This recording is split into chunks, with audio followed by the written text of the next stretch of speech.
ज्योतिर्मय media house सविनय सादर करत आहे श्री अरविंद आणि श्री माताजी यांच्या तत्वज्ञानावर आधारित एक चिंतन. पूर्णयोगाचे अंतरंग. नमस्कार. श्री अरविंद यांच्या विचारांमधून ना आपल्याला नेहमीच काहीतरी नवीन दिशा मिळते. हो, अगदी खरंय. आज आपण त्यांच्या एका खास लेखनावर बोलणार आहोत, नायकाचा ईश्वरी मार्ग. म्हणजे आपल्याला जी माहिती मिळाली आहे त्यातून आपण हे समजून घ्यायचा प्रयत्न करू की एका नायकासाठी, नेतृत्वासाठी नक्की योग्य मार्ग कोणता असू शकतो. तर सुरुवात एका अगदी मूलभूत प्रश्नाने करूया का? जगात एवढे संत, मोठे विचारवंत, मार्गदर्शक येऊन गेले, तरीही माणसाच्या मनात खरी शांती लगेच का येत नाही? म्हणजे प्रेमाचा जो धर्म आहे तो इतक्या सहजपणे का नाही स्वीकारला जात? काहीतरी अडतंय का मध्ये? हो, म्हणजे बघा, याचे एक महत्वाचं कारण दिलंय. असं म्हटलंय की खरी टिकणारी शांती यायची असेल तर त्याआधी रुद्राचं ऋण फेडावं लागतं. रुद्राचं ऋण? हो. याचा अर्थ असा की जगात जी काही नकारात्मकता आहे, संघर्ष आहे, अन्याय आहे, या सगळ्याला आधी सामोरं जावं लागतं, त्यातून शिकावं लागतं. हे ऋण फेडल्याशिवाय, म्हणजे या संघर्षातून एक प्रकारे शुद्ध झाल्याशिवाय नुसत्या वरवरच्या शांततेच्या गप्पा किंवा प्रेमाच्या घोषणा पुरेशा नाहीत. अच्छा, रुद्राचे ऋण फेडणं म्हणजे संघर्ष अटळ आहे असं म्हणायचंय का? मग यात जी काही ईश्वरी योजना म्हणतात त्याची काय भूमिका आहे? बरोबर. संघर्ष टाळता येत नाही, कारण मानवजात म्हणावी तशी अजून आतून बदलायला तयार नाहीये. आणि हा जो कालात्मा आहे, म्हणजे समजा विश्वाची चेतना किंवा ईश्वराची योजना जी हळूहळू प्रकट होते, तीच या बदलांना घडवून आणते. आता बघा ना, ख्रिस्त आले, बुद्ध आले, त्यांनी प्रेमाचा किती मोठा संदेश दिला, पण तरीही जगात अहंकार, हिंसा या शक्ती अजूनही प्रभावी दिसतात की नाही? आणि मग होतं काय की जे लोक मानवतेसाठी खरंच काहीतरी चांगलं करू बघतात ते बिचारे दबले जातात, त्यांना त्रास होतो. मग अशा वेळी त्यांना एका नायकाची गरज वाटते, जो या संघर्षाला टक्कर देऊ शकेल. तर मग अशा नायकासाठी सगळ्यात चांगला मार्ग कोणता? कारण संघर्ष म्हटलं की राग, द्वेष, मीपणा या भावना तर येणारच. मग यातून सुटका कशी? इथेच ती निमित्त मात्र होण्याची कल्पना येते. बरोबर? अगदी बरोबर. हीच गुरुकिल्ली आहे. सगळ्यात उत्तम मार्ग म्हणजे अहंकार बाजूला ठेवायचा. स्वतःच्या इच्छा, आकांक्षा, राग, द्वेष हे सगळं सोडून फक्त ईश्वराची इच्छा पूर्ण करायची.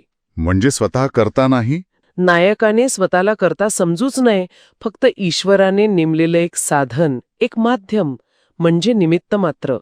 गीतेतलं आठवतं ना, श्रीकृष्ण अर्जुनाला काय म्हणतात? हो, निमित्त मात्रम भव सव्यसाचिन. बरोबर. हे अर्जुना, तू फक्त निमित्त हो. याचा अर्थ कृती थांबवायची नाहीये, पण ती कृती स्वतःच्या फायद्यासाठी, अहंकारासाठी किंवा द्वेषातून नाही करायची. हे ऐकायला खूप छान वाटतं, उदात्त वाटतं, पण प्रत्यक्षात आणायला किती अवघड असेल?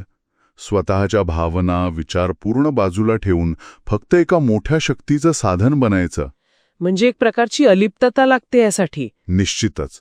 प्रचंड मानसिक संयम आणि अलिप्तता हवीच. म्हणजे बघा, नायकाने स्वतःहून संघर्षाला नाही जायचं किंवा हिंसेची हाव नाही ठेवायची. पण जेव्हा संघर्ष समोर उभा ठाकतो, अटळ असतो, तेव्हा ईश्वरी योजनेचा भाग म्हणून त्याला सामोरं जायचं, पण आतून शांत राहायचं, अलिप्त राहायचं. कृती करायची पण फळाची अपेक्षा नाही, कर्तेपणाचा भाव नाही. अगदी.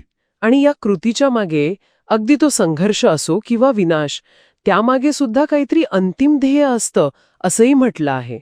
ते काय आहे नक्की? हो, हा मुद्दा खूप महत्वाचा आहे बरं का. कालात्मा किंवा ईश्वरी शक्ती जेव्हा विनाशाला किंवा संघर्षाला परवानगी देते, तेव्हा तो विनाश फक्त तोडफोडीसाठी नसतो. अच्छा. तर ज्या जुन्या गोष्टी आहेत, कालबाह्य झालेल्या व्यवस्था, विचार, शक्ती, त्यांना बाजूला सारून भविष्यात काहीतरी नवीन निर्माण करायचं असतं. अधिक चांगलं, अधिक सुसंवादी काहीतरी उभं करायचं असतं. त्यासाठी जागा मोकळी करायची असते.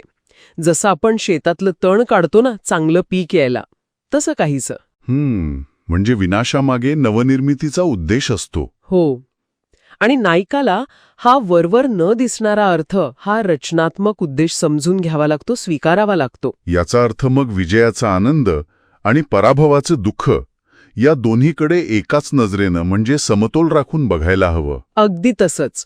विजय मिळाला तर त्याचं श्रेय स्वतःकडे नाही घ्यायचं, ते ईश्वरी योजनेला द्यायचं. आणि समजा पराभव आला तरी तो सुद्धा ईश्वरी इच्छेचाच एक भाग आहे असं समजून शांतपणे स्वीकारायचं. कारण कधीकधी जो पराभव वाटतो ना, तीच भविष्यातल्या मोठ्या विजयाची पहिली पायरी असू शकते. अंतिम ध्येय काय आहे तर माणसाला ईश्वराच्या अधिक जवळ, अधिक उन्नत स्थितीकडे घेऊन जाणं आहे. म्हणून नायकाने त्या संघर्षाच्या किंवा विनाशाच्या भयंकर रूपाला घाबरायचं नाही.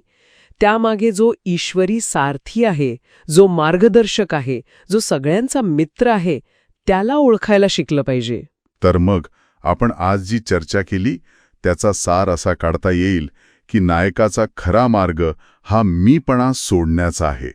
ईश्वरी इच्छेचं निमित्त मात्र बनायचं. बरोबर. संघर्षाला सामोरं जावं लागलं तरी त्यामागचा अंतिम रचनात्मक उद्देश आणि जे मोठं ध्येय आहे ते नेहमी लक्षात ठेवायचं. आणि हो, विजय पराजय दोन्ही शांतपणे समभावाने स्वीकारायचे. अगदी. आणि जाता जाता एक विचार सोडून जाते. म्हणजे हा जो निमित्त मात्र होण्याचा दृष्टिकोन आहे तो फक्त महाभारतातल्या अर्जुनासारख्या मोठ्या नायकांसाठीच आहे का, की आपल्या रोजच्या जगण्यात जे छोटे मोठे संघर्ष येतात, आव्हानं येतात आपल्या साध्या आयुष्यात? हो, आपल्या साध्या आयुष्यात, त्यातही ही कल्पना आपल्याला काहीतरी शिकवू शकते का? जेव्हा गोष्टी आपल्या हातातून निसटतात, गोंधळ होतो, तेव्हा त्यामागेही काहीतरी मोठी, आपल्याला न कळणारी योजना असू शकते का? आणि आपण स्वतःला फक्त एक साधन मानलं तर कदाचित जास्त शांतपणे त्या परिस्थितीला सामोरं जाऊ शकू का? हा प्रश्न मला वाटतं हे लिखाण आपल्या प्रत्येकासमोर ठेवतं. खरंय, विचार करण्यासारखा मुद्दा आहे नक्कीच.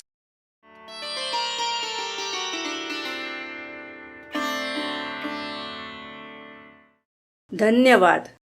उद्या पुन्हा भेटूया आपल्या ऑरो मराठी चॅनलवर.